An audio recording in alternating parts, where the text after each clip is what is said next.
مشاركة العروض الفنية في ملتقيات نسوية شيء جميل جدا من أجل أن نعكس صورة حضارية متمدنة للمرأة العراقية وللعراق عموما، وخاصة بوجود بعثات دبلوماسية. الثقافة والفن العراقي من شماله إلى جنوبه متجذر في الإنسان العراقي، فلذلك نجد في كردستان الحبيبة أجمل وأروع الرقصات وأجمل الأغاني والملاحم الغنائية الرائعة، وكذلك أيضا في جنوب العراق وفي وسطه.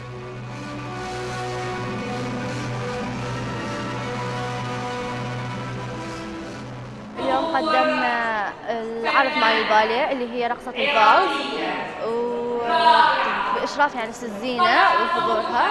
صار العرض حلو كلش عجبهم.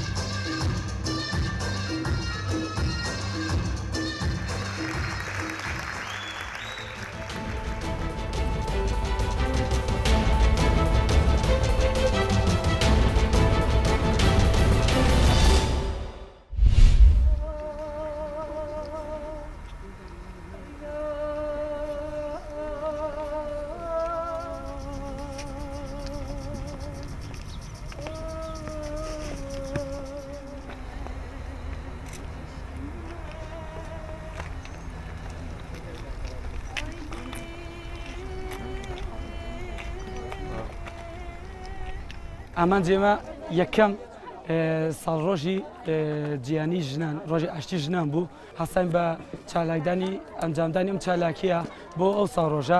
وەکو ئەبینین ڕۆژانە بین ژنە کوژرێت، لێدانە دێت، تەعزیب بەدرێت، ئەشکەنجا درێت، سەرکوتەکرێت بە هەموو شێوەیەک. ئێمە ئامان چالەکەمان بۆ ئەو بوو بۆ سەرڕاستکردنەوە ئێوە بۆ ساڵیادا ئێمە بتوانین ئەو پیا و سالیارە نێڵین.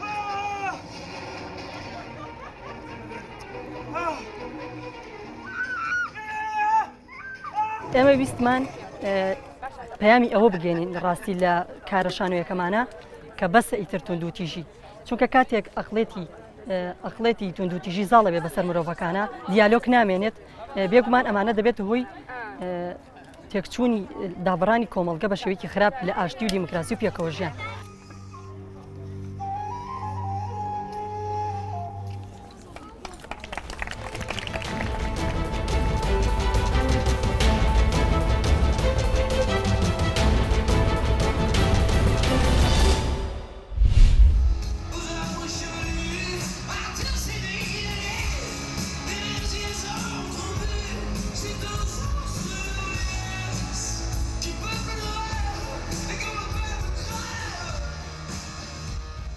I can explain you about Brussels Summer Festival. Brussels Summer Festival is a festival in the heart of Brussels with a large type of music.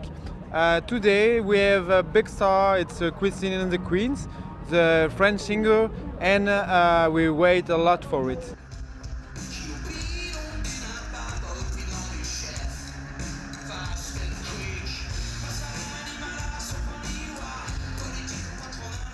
I'm here because of the festival, and I live like at 2 metro stations, so I don't know, to see many artists and different artists of many I don't know kind of music, yeah, to eat.